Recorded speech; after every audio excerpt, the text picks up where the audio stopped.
और अब आपको दिखाते हैं पाकिस्तान की गुलाबी साजिश। कैसे बॉर्डर वाला दुश्मन पाकिस्तान अब बंगाल में अपने प्लान को अंजाम देने की फिराक में है।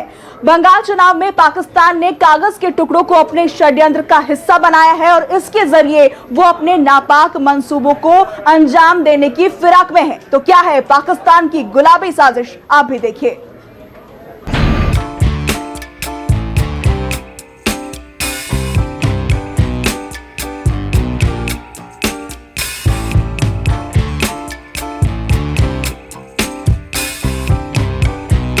कमरे में बिखरा हुआ के अलग अलग हिस्सों से डंप किया जा रहा नकली नोटों का हवाला कांड पाकिस्तान की साजिश है। भारत की नई करेंसी से मिलते जुलते नकली नोटों का खेप पाकिस्तान, बांग्लादेश, नेपाल के रास्ते पश्चिम बंगाल भेजा जा रहा है और पाकिस्तान की इस साजिश इन नकली करेंसी को चुनाव के जरिए पूरे भारत में फैलाने की है। जानकारी ये भी सामने आई है कि 25 करोड़ से ज्यादा के 2500 और 200 रुपए के नकली नोटों को पाकिस्तान से नेपाल और बांग्लादेश में लाकर रखा गया है। पाकिस्तान की साजिश की खबर खुफिया विभाग को मिलने के बाद एसएसबी, बीएसएफ और तमाम बैंकों को अलर्ट जारी कर दिया गया है। पश्चिम बंगाल में होने वाले विधानसभा चुनाव को लेकर तस्करों ने करोड़ों की कीमत की 500 से 2000 और 200 के नकली नोट को डंप किया। इस तरह की सूचना मिलने के बाद गृह मंत्रालय, आरबीआई, खुफिया और सुरक्षा एजेंसियों ने अलर्ट जारी किया।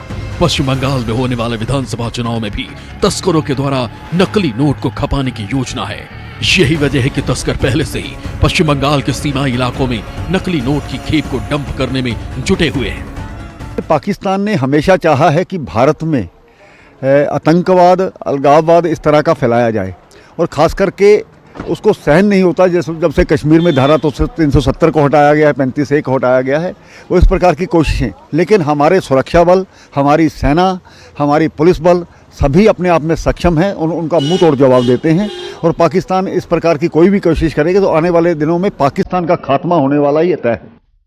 बताया जाता है कि पाकिस्तान में बैठे नकली नोट के तस्करों ने भारतीय करेंसी के 26 में से 20 फीचर की नकल कर ली है। यही वजह है कि नेपाल, भूटान और पश्चिम बंगाल के कुछ ग्रामीण इलाकों में तस्कर नकली नोट को आसानी से खपा रहे हैं।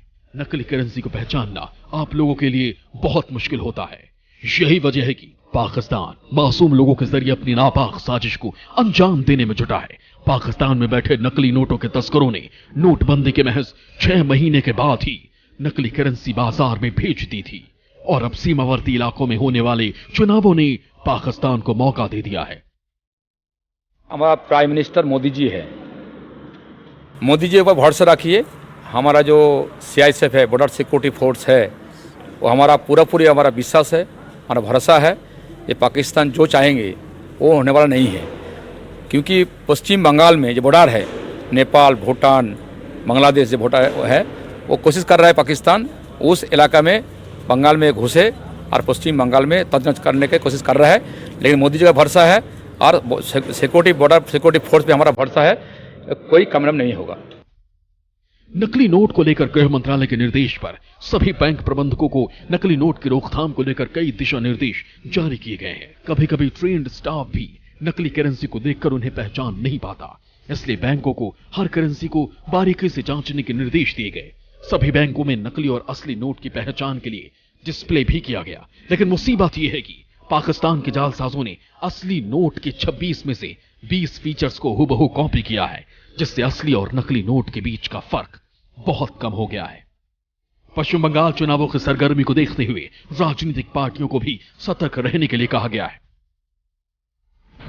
भारत में अचानक हुई नोटबंदी के बाद से पाकिस्तान के जालसाजों की कमर टूट चुकी थी, लेकिन पाकिस्तान लगातार भारत की अर्थव्यवस्था को चोट पहुंचाने के लिए साजिशों के जाल बुन रहा है। पाकिस्तान लगातार नेपाल, भूटान की सीमाओं के जरिए भारत में नकली नोटों की खेप को भेजने की ताक में है और भारत का सुरक्षा घेरा हर बार पाकिस्तान की साजिशों की धज्जियां उड़ा रहा है। Bureau report, news 24। नमस्कार, मैं हूं मानक गुप्ता। अगर आपको हमारा ये वीडियो पसंद आया हो तो इसे लाइक और शेयर जरूर करें और हां, हमें सब्सक्राइब और फॉलो करना ना भूलें ताकि आप देश और दुनिया की कोई खबर मिस ना करें। तो जुड़े रहिए हमारे साथ और देखते रहिए न्यूज़ 24।